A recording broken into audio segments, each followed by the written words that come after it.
Hey guys, welcome back to another episode of C is for Creepy. Thank you so much for listening to last week's H episode. It was so great to see all of the listens and downloads. So, moving right into I stories. This week, I'm pairing my I for insanity defense. Ooh. When a defendant uses the insanity defense, it means that they are admitting to the action committed, but asserts a lack of culpability due to mental illness. Okay. While the insanity defense is controversial, it was put in place to protect those who are incapable of understanding what they have done and that was out of their control. In short, they're not capable of understanding whether an action was morally or legally wrong. So people that have like the physical body of, let's say, a 30-year-old, but might only have the mental capacity of like a 5-year-old. That's a possibility. Yeah, there's Okay. definitely been instances of that happening. Like for those folks specifically. Or like severe trauma that can make somebody just kind of snap. That's a little different. I'll actually get to that right now. So it's different than like a diminished capacity defense, as while they both take mental competency into account. The insanity defense is like a not guilty verdict, while diminished capacity is basically pleading to like a lesser crime, essentially taking away the intent of the crime committed. Okay. Okay. So people who like snapped, like those are more like crimes of passion. Mm-hmm. So they understand what they've done in a sense, right? Yeah. Like they know that they've done a crime. So Just in the moment, there was no other option. yeah. Okay. Yeah. While instances of defendants using the insanity defense or mental disorder defense is highly publicized, it's not an especially common defense. That's actually very surprising. Well, the most recent statistics I found was from a 1991 study that was conducted over 8 states. I know, I looked for like so many articles and they were all cited this one particular study. Oh, So, okay. I guess it just hasn't been in the news that much since then. Okay. But it showed that less than 1% of trials involved the insanity defense. And of that 1%, only 1 in 4 were successful. I guess that actually makes a lot of sense because you only really hear about like huge cases and almost all of them do plead insanity. Yeah. But in reality, that's probably the 1%. Less than. Yeah. Okay. So this is also different than a defendant pleading temporary insanity, where the defendant would regain sanity after committing a crime during which time they had a lapse in sanity. Like I said, it kind of goes back to that, to the previous statement with the crimes of passion and stuff. So like that would be, You just blacked out. yeah, Okay. just had a moment. Like, okay, fair. I can appreciate that. I like that they are two different things, though. When we like, as I start covering more like specifically like law-based ones, they're going to be like extremely specific and they're worded in such a specific way. To like the wording of these laws is written to really like, Make it difficult, but protect those that actually need it. yes. Okay. Well, sometimes they protect, sometimes they don't. Like, it's very convoluted. At the end of the day, that's what it boils down to. It's a system. It's the system. If they can put red tape, they will. Fair. The defendant using an insanity defense is evaluated by forensic mental health professionals who give expert testimony to the jury.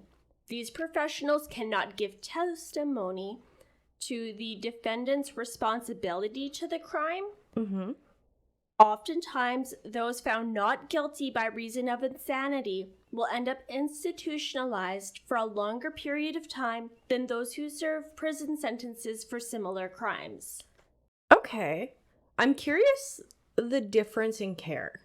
So if I was arrested as like an insanity plea, would I be in a padded room for the next 30 years rather than a cell for the next 15? So I think it would depend on the crime committed. Okay. Like, maybe not a padded room, but there was, like, so in Canada, they go before the sentencing board if you receive that verdict of not guilty by reason of insanity. Mm-hmm. And from there, they either, like, a judge, I think a doctor, somebody else, they come up with a plan for your institutionalization. Yes, and then they come up with like review periods and stuff like that. Okay. That's like pretty, like a very condensed version of what I read. Yeah. But so there is still some care, but most of the time, and like it depends, like, because laws are always changing too, right? It's hard to say exactly what will happen. So most of the time, people that are sentenced end up being institutionalized longer. So I'm curious if the law changes after you've been sentenced. Do you get the new law or do you have... I think that would be up to your lawyer to either appeal or like that's I think what would happen. Okay. Not an expert, but gray area for us. Gray area for us. That's okay. what I think would happen. Okay. I think I've heard that before. Okay.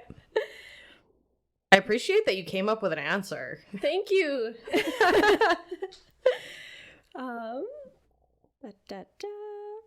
So I'm not going to get super in-depth into the tests used to evaluate mental capacity,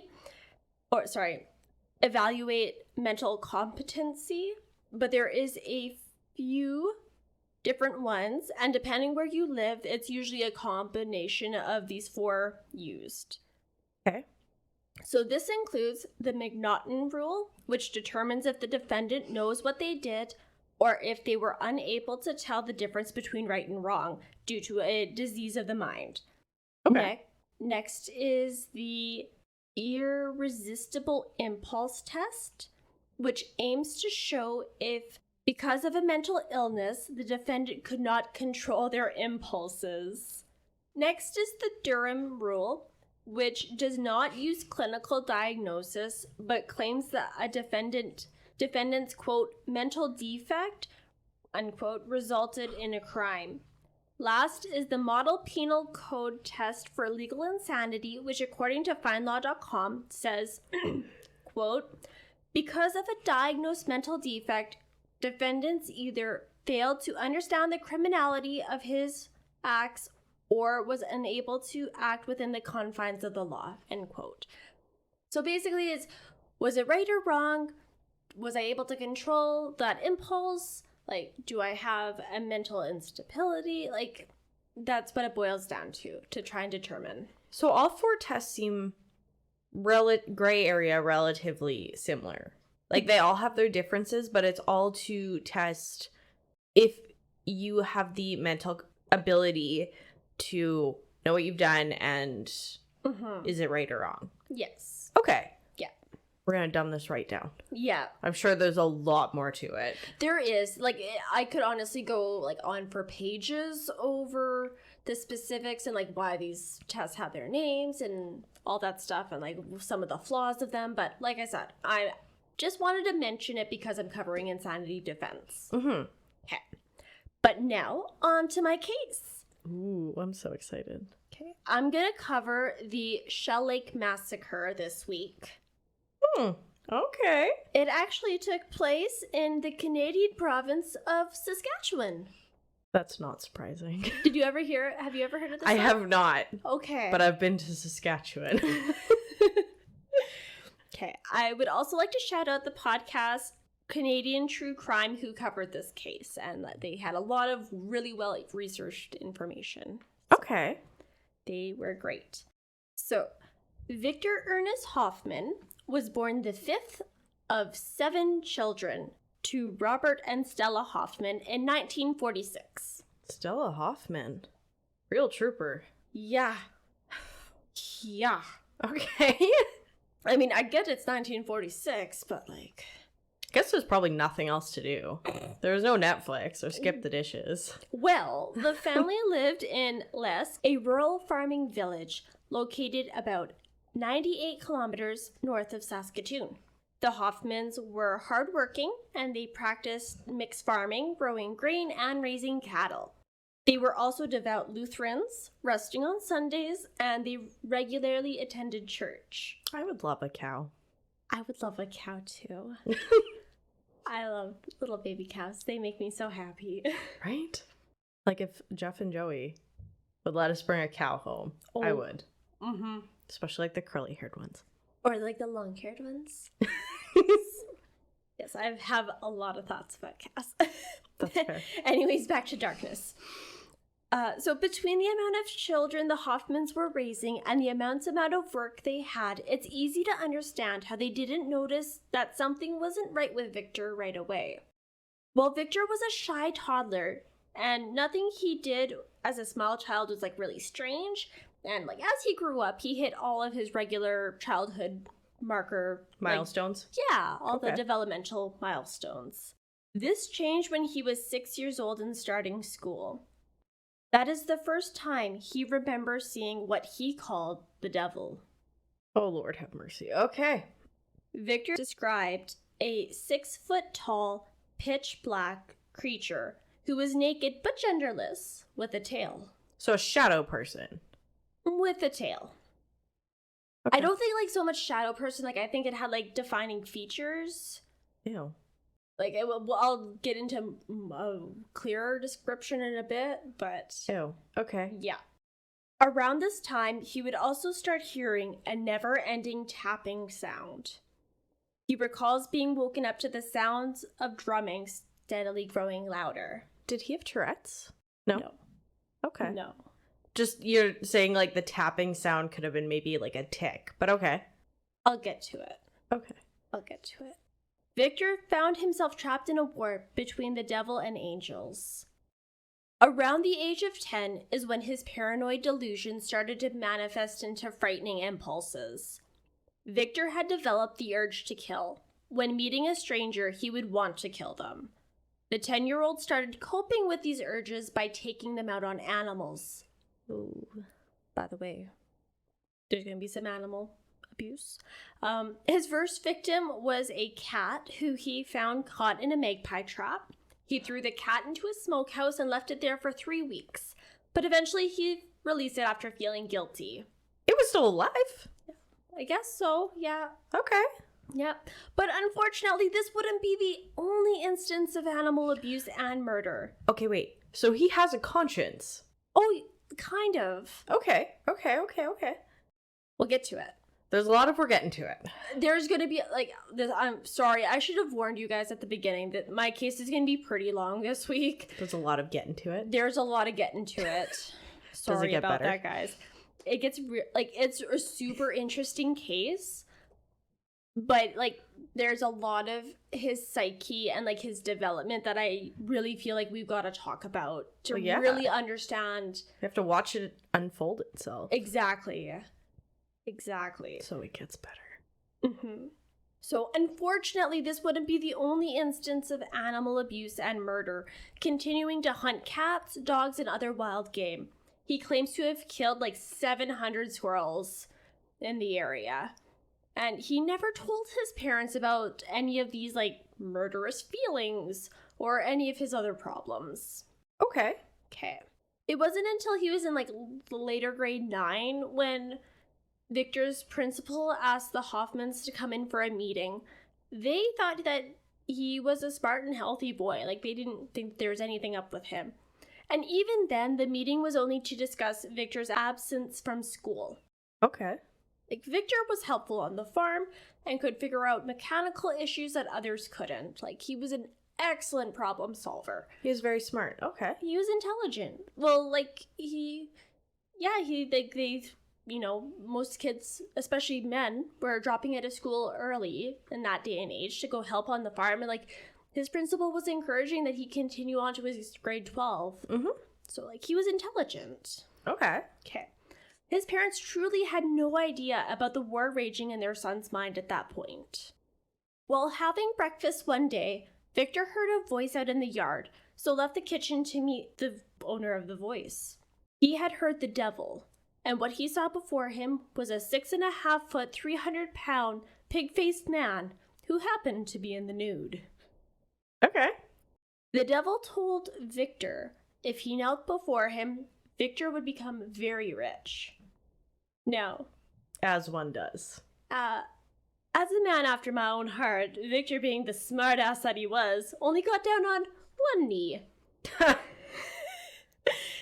that, well, he might not be as rich, but then he'd also get to keep some of his soul, right? Mm-hmm. Okay, pretty smart. Right? Like, give me some money, but just test the waters, I guess.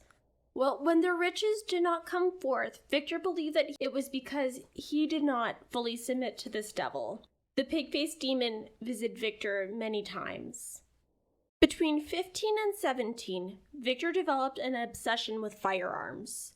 On a couple of occasions, he broke into a firearm shop and stole guns and ammo.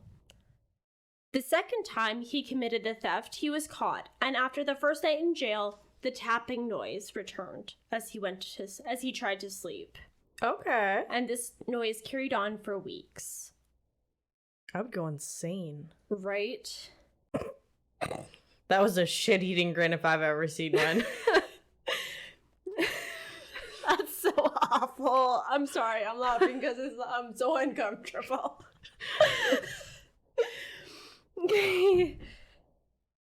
Victor was also being visited by angels who appeared to him as human women and heard messages from God. They promised Victor that they would take him to heaven if he killed the devil. At this point, the devil had wanted Victor to sell him his soul and threatened he would die 1,000,000 times if Victor did not comply. Late May 1967, Stella Hoffman heard gunshots coming from the yard. She ran out and saw Victor holding a .303 rifle. He fired again, looked at his mom, and said, "I shot the devil." Okay, honey. After some convincing, Stella was able to get the firearm from Victor. Later, while Victor was having a conversation with the pastor, Stella overheard Victor tell him that, quote, "I'd like to kill Mom." Oh! End quote.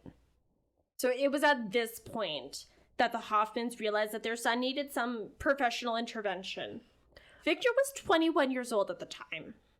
It's shitty that it took them 21 years to figure it out, but at least they didn't, sweep it under the rug. Oh, absolutely. I think it's very, especially in that day and age, there is no real discussion about mental health or any any outreach for that. So, they recognize, okay, there's obviously something up. Yeah, so instead of trying to just sweep it on the rug and ignore it, at least they were like, look, we need to figure something out. Yes. Did they have cows go missing? I don't know about that. Okay. Don't know about the cows. Okay. So I was like, if he was killing animals and he was killing their family's animals, would nobody have noticed? I don't think it was necessarily the family's animals. I think it's lots of it was just hunting as well. Animals of opportunity. Yeah. So neighborhood cats, like I said, 700 squirrels. So every dog's heaven. After being evaluated by a psychiatrist at the Saskatchewan Hospital in North Battleford, it was determined that Victor was, quote, a schizoid, end quote, and needed to be hospitalized. Victor voluntarily checked himself into a mental health facility.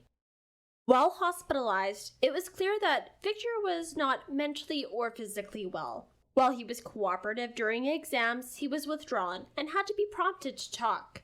He was apathetic and gave short answers. He also complained of stomach cramps and a burning sensation. Did he have an ulcer? No. Their burning sensation they thought was from the chemicals that were being sprayed onto the crops in the fields. Oh. Yeah. Okay. Yeah. Okay. Yeah.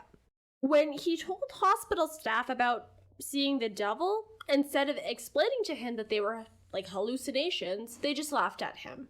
No. Yes. So this is a horrible joke. Victor was a bit of a horny devil himself, as he masturbated daily, despite fatigue and sleeplessness. Guess if you gotta go, you gotta go. Fuck. He was diagnosed with a schizophrenia disorder and was treated with tranquilizers, psychotherapy, and 12 rounds of electroshock therapy. Because that's gonna help jumble his brain back together. He was released into his father's care July 26, 1967. When Robert asked if his son would be okay, the doctor told him that Victor would be himself in a year or two. Oh, okay. Mm-hmm. I feel like coming from, like, today's standpoint, we know that that is just straight up wrong. But back then it was... Well, and, like, Robert was a farmer. Like, he's not a medical professional. They didn't have Google, right? Yeah. Like, he's taking this doctor's word that, oh, this is an expert. They know what they're talking about. I'm going to have my son back to normal in a year or two. Did they know why we released him? So he was showing signs of improvement during the electroshock therapy. Okay. But it was mostly because Victor knew that if he kept talking about seeing the devil, he would be there forever and continue to be shocked. So he got smart. Got very smart. I said he was an intelligent man. Okay. Yeah. So he conned his way out. Essentially. Not really. That's a really poor choice of word. It is. Especially, like, I mean, I personally don't like getting, like, static shocked. Could you imagine 12 rounds of electroshocks? No. So, yeah, he wanted to get the fuck out of there. And I don't blame him. No. So. Absolutely not. Okay. Victor was good with taking his medications for about 3 weeks after being released from the hospital. Mm-hmm. But they made him feel very weak, and he was needed to work on the farm. On August 11th, Victor no longer felt okay. And so, like, he didn't feel okay after taking the medication. Like, he was tired of feeling weak, so he stopped taking them. Okay. Victor knew that something terrible was going to happen. Just had an inkling? Or, like, he actually knew that, like, something bad was going to happen if he went off his pills? He had already gone, so this was already after he'd went off the pills. Okay. He was no longer feeling weak. He just knew that he was going to do something terrible. And hasn't gone to his parents before, so he wasn't going to go now. Yep. The urge to kill had never left him, and he was starting to have prophetic visions of death. He didn't say anything because he would rather die than return to the hospital to endure the electroshock therapy again. Fair. The night of August 14th, after trying to fall asleep on the couch but being unable to do so, Victor made his way out to the garage. He saw a dog, thought about killing it, but dismissed the impulse. Okay, so that's some growth. You know what? He dismissed the impulse and did not kill the dog. We'll get to it. He spent an hour working in the garage when a sensation came over him. On the right side of his head, he felt as though his whole body had been cut in half and something left him. The need to kill was overpowering, and there was a bloodlust that demanded to be satisfied. Victor filled the car with gas, put a loaded .22 caliber rifle in the car, and drove. He drove for hours, not knowing exactly where he was going. He felt like killing animals, and he also felt that that wouldn't be enough. Mm-hmm. He wanted to live out the fantasy he had had since he was 10. He wanted to kill a person. All right, I guess at this point he has never killed someone yet. Nope. Ooh. So he drove until it was about 6 a.m. when he pulled up into the front of a white farmhouse. He recognized it from his visions. This was the house. He got out of the car with his rifle and went inside. The house belonged to James and Evelyn Peterson. They had 9 children, 8 of them living at home. Oh, no. The children were aged from 17 to 1 year old. The Petersons ran a farm, and their daughter Jean, who was 17, was going to be competing in an athletic event in the neighboring town in a few weeks. And to help fund this, James had requested the help of a neighbor to help harvest some grain to take for the sale. Okay. James was the first person Victor Hoffman saw when he entered the kitchen. James yelled, but Victor shot him 4 times. Oh my God. James fell to the floor, and Victor continued to walk through the house.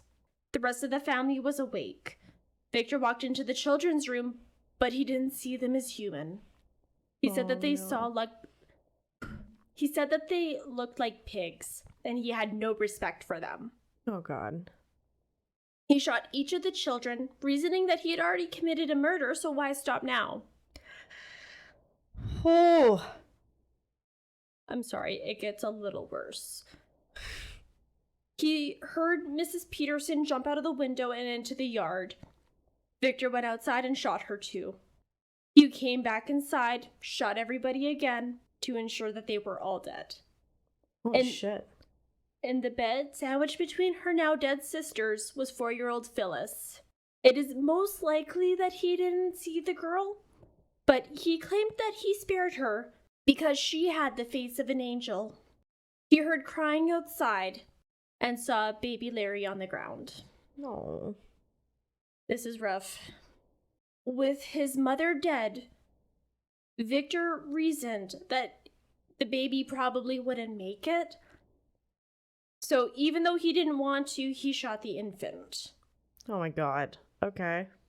In a haze, he attempted to gather some of the bullet casings before leaving the farmhouse. And he shot, I think, 28 bullets, and 27 of them found their markers. He only collected maybe 2? Like a handful, definitely not even close to all of them. Just such a shitty attempt to try and cover his tracks. Okay.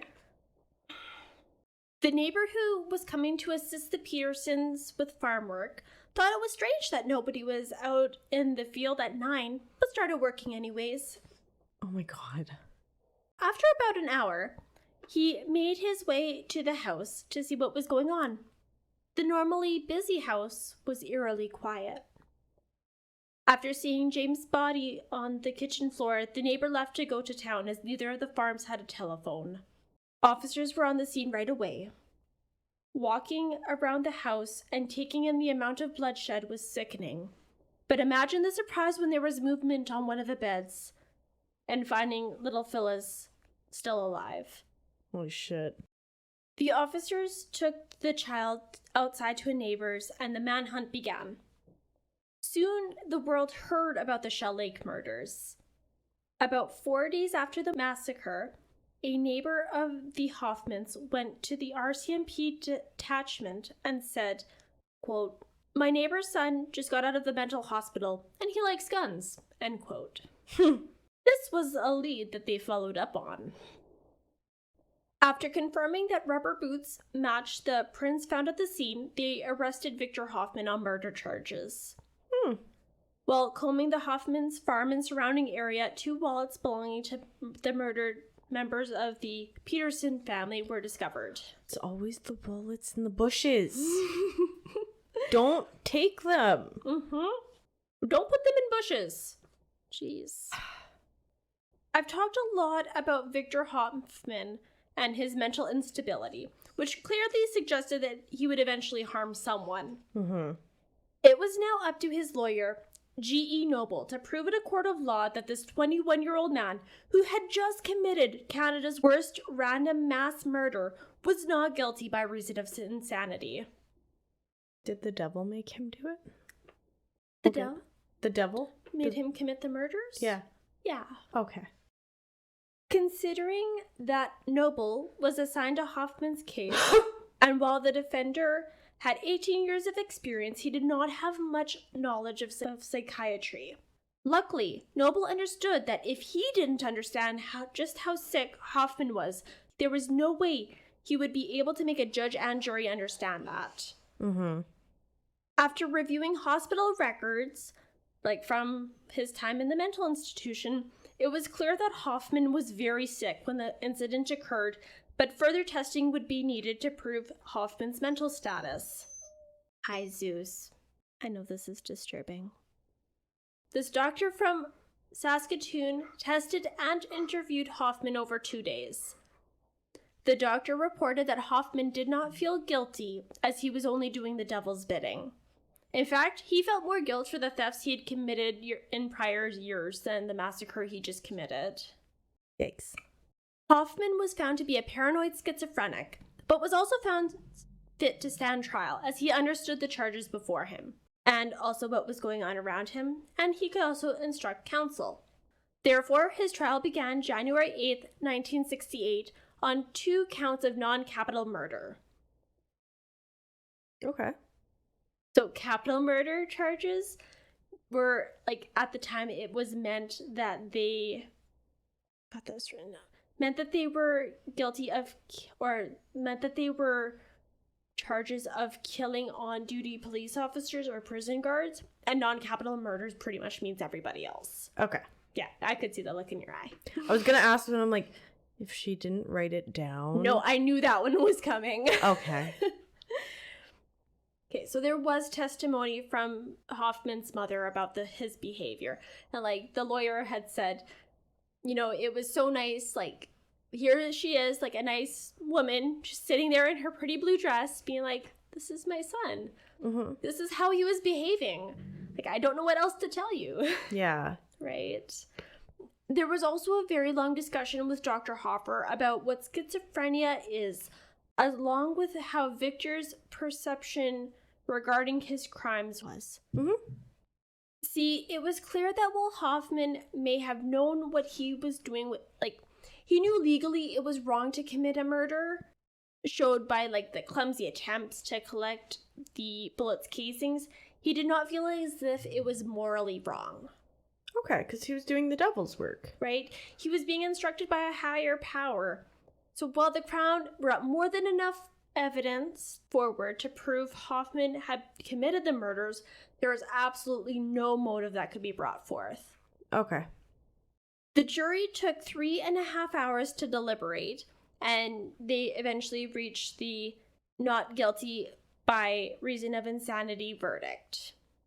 Okay. In this case, the not guilty charge did not equate to freedom for Victor. He was placed in an institution for the criminally insane in Ontario since January 1968 indefinitely. Oh. Hoffman had wrote to his lawyer, Mr. Noble, quote, I'm gonna tell you something. The North Battleford Hospital reduced my resistance for acting out in violence. Before I went to North Battleford Hospital, I was always tempted to kill, but I could always put it out of my mind.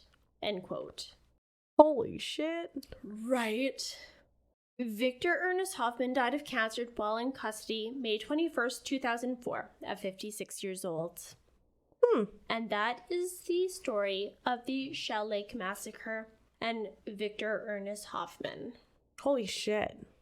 Right? That's wild. So that was my eye. Let's hear about yours.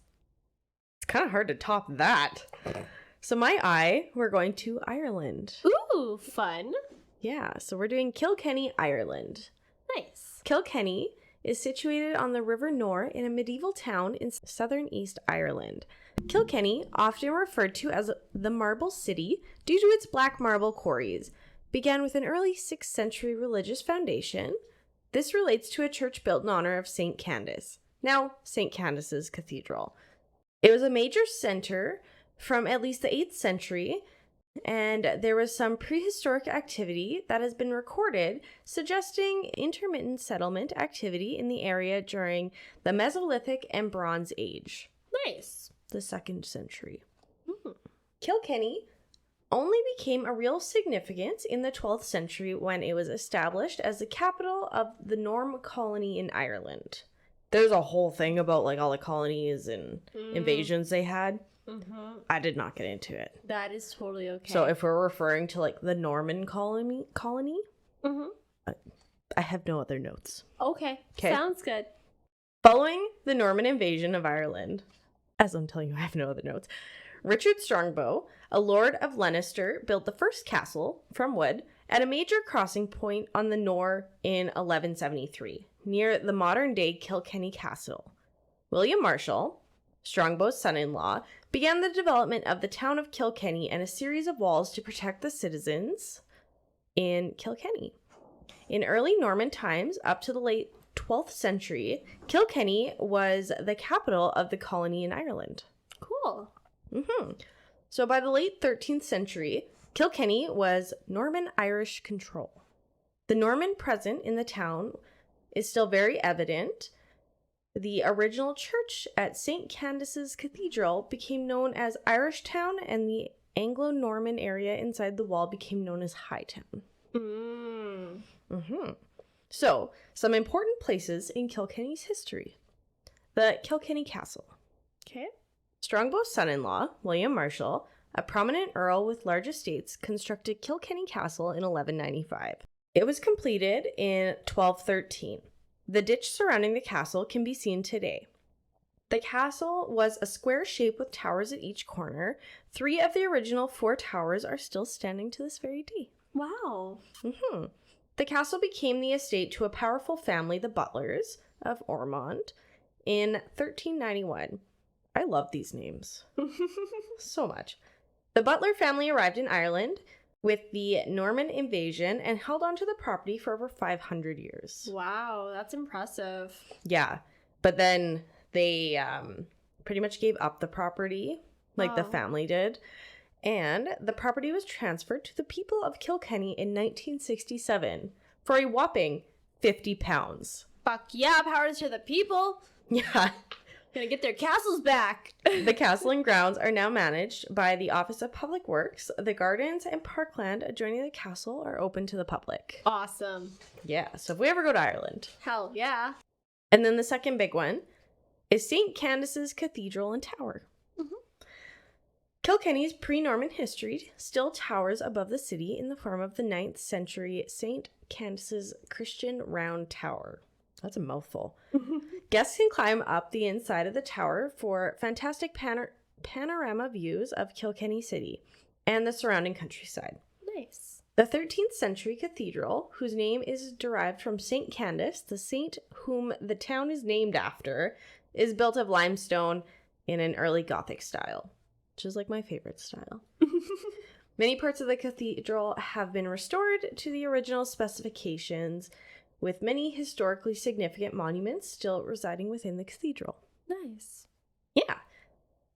So, you ready? I am so ready to hear about ghosts.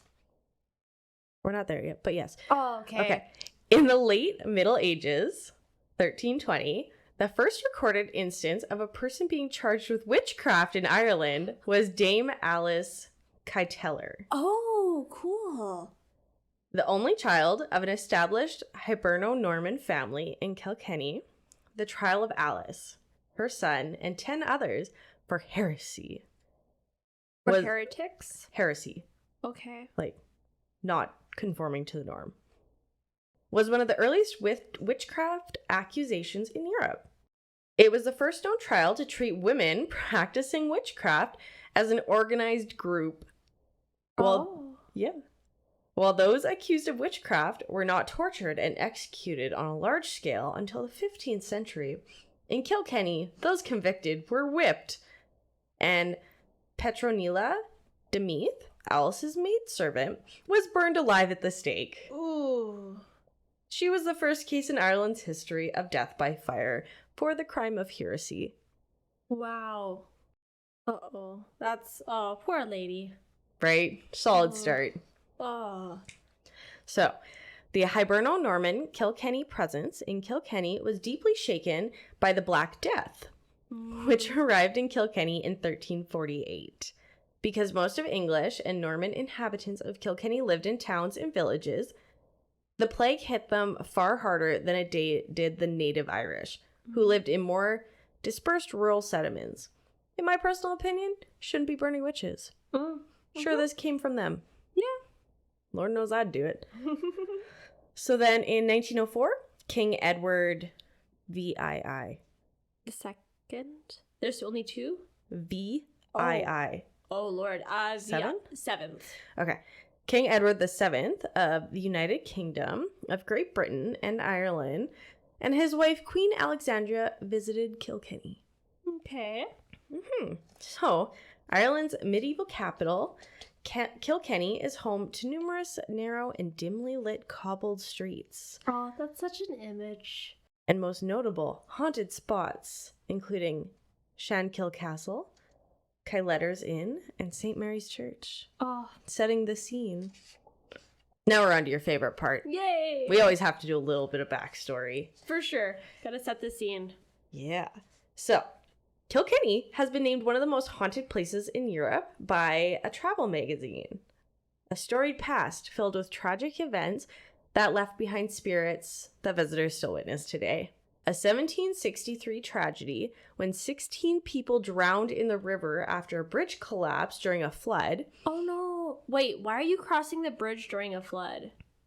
Why is there 16 people on this bridge? That must be like I was gonna say a pretty big, sturdy bridge, but apparently not. If it crashed. Today, people report seeing creepy figures in the River of Nore that rise above the mist in the early mornings. Ooh, I don't like that. No. Neither. Kilkenny's St. Candace. Dame Elyse Kytellar was tried for witchcraft in the 14th century, and her ghost is said to appear on the stairs located under the western window in this cathedral. Ooh. The Kytellar's Inn in the medieval square of the city claims to have its own resident witch. The inn says that Dame Elyse Kytellar is a frequently felt presence in the bar and may even have been caught on camera. Cool. They claim a staff member took a few pictures of guests with some friends, and when they looked at the photos, there behind them was a black shadow heading up the stairs. And in the second picture, the shadow had moved, which discounts any tricks of the light. Oh, wow. That's so cool. So, this witch, she seems to haunt both places. Okay. Well, I mean, she's got places to be, places to haunt. She's also got nothing but time. Yeah. And a need for vengeance. But she doesn't seem to be, like, vengeful. No. Just photobombing. Yeah. So, the next up is Schankel Castle. An 18th century castle that was built by the Aylward family, whose graves were on the castle grounds. Nice. Love a Solid. good castle graveyard. I mean, to be fair, I would totally live near a graveyard. Like, 100%. I would not want it on my own personal property. I feel like that is inviting problems. You do you, boo. So, in 2014, Miss Cope explained to the Irish Examiner, in the 1700s, Peter Aylward's body was placed in the vault, but his remains were stolen and never found. Oh. The legend goes that he was never properly laid to rest. His ghost now roams the upstairs corridors because it's never at peace. She added, there are certain parts of the house that spook her. The corridor Peter haunts is close to where her bedroom was. Getting from the light switch to her room would be the scary bit. She would get a bit of a chill and then make a dash for it. The Blue Room is another spot where people have sensed things over the centuries. She never saw anything, but she never felt like she was alone when sleeping there. Oh, no. No. I need... So, what? You can't be laid to rest, so now I can't lay to rest? Yeah. That's awful. That is Right? so rude. I agree. Oh. Another phenomena of Schankel Castle is a phantom coach, which would arrive outside the front door, an older man seen on the first floor, and ringing bells with a phantom monk. What? That is so elaborate. I know.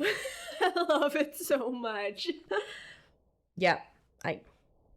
Could you imagine, though, just leaving the castle and this random stagecoach is just out front? With bells and a monk? Hell yeah. ringing bells and monk are separate. Oh. It's not one piece. Okay, I was like, wow. Okay, I thought for sure not one piece. That was like a trifecta of just ghosts. Though that would be fabulous. That would be so cool. Okay, fair enough.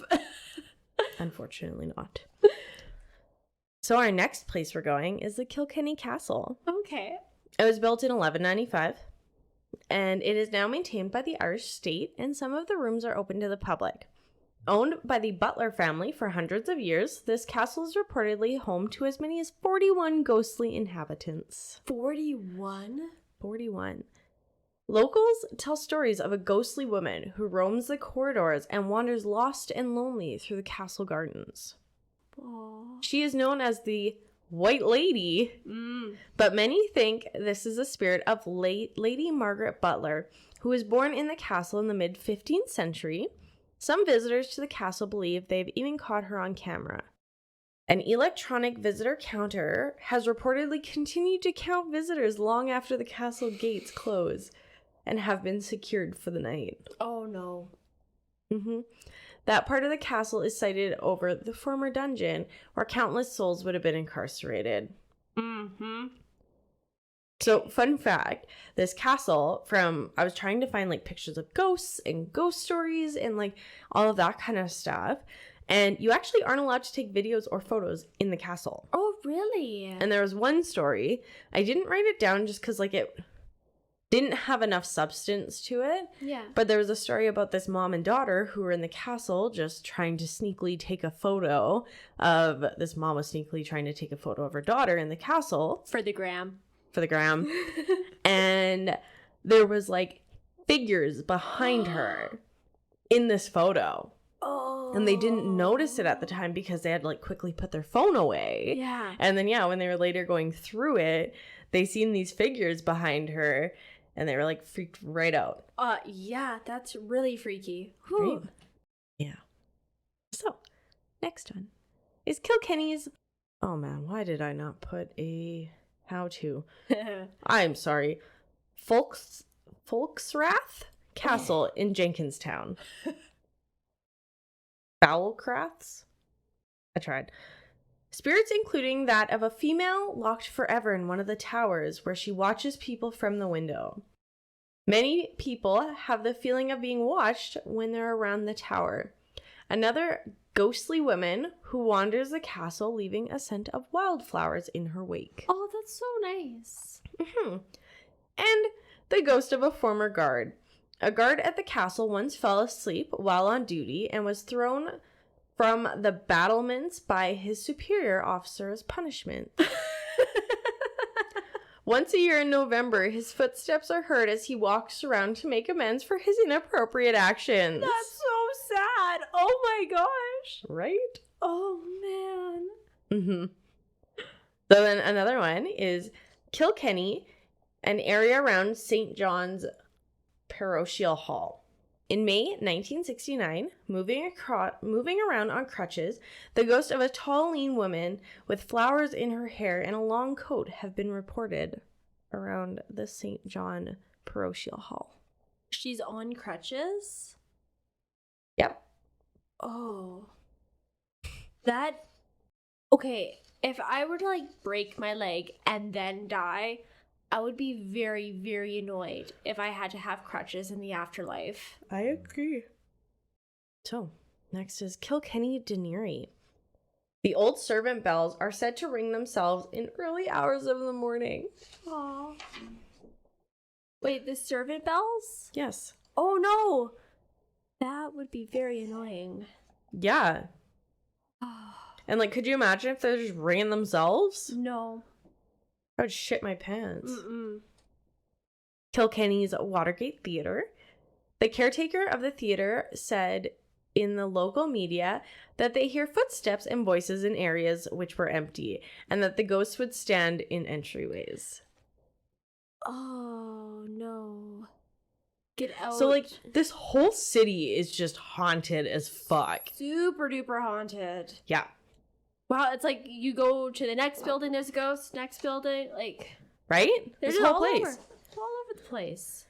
And lastly, we got the lore of the kingdom of Osari.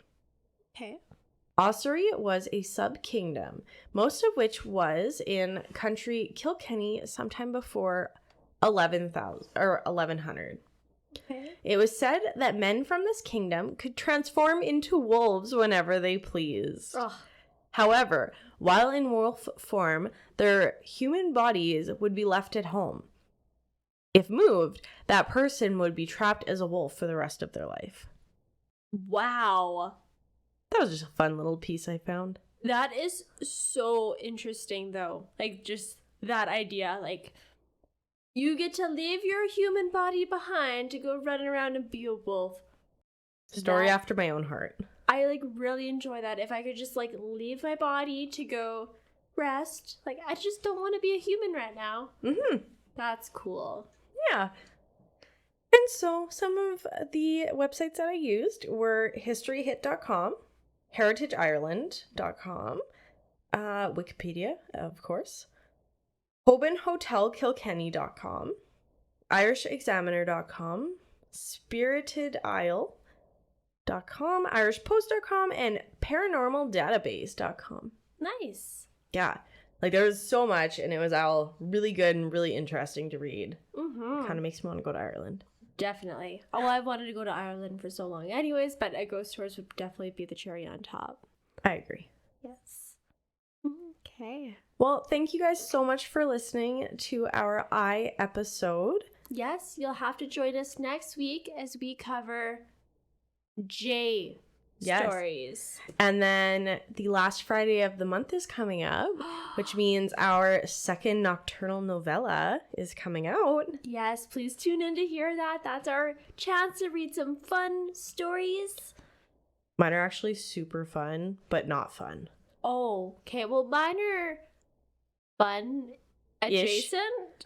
There we go. So they're fun really adjacent. We're really, really selling it. You know, I had fun doing it. Exactly. So, yes. that's all that matters. Yes, absolutely. Okay. Thanks again for listening. Bye.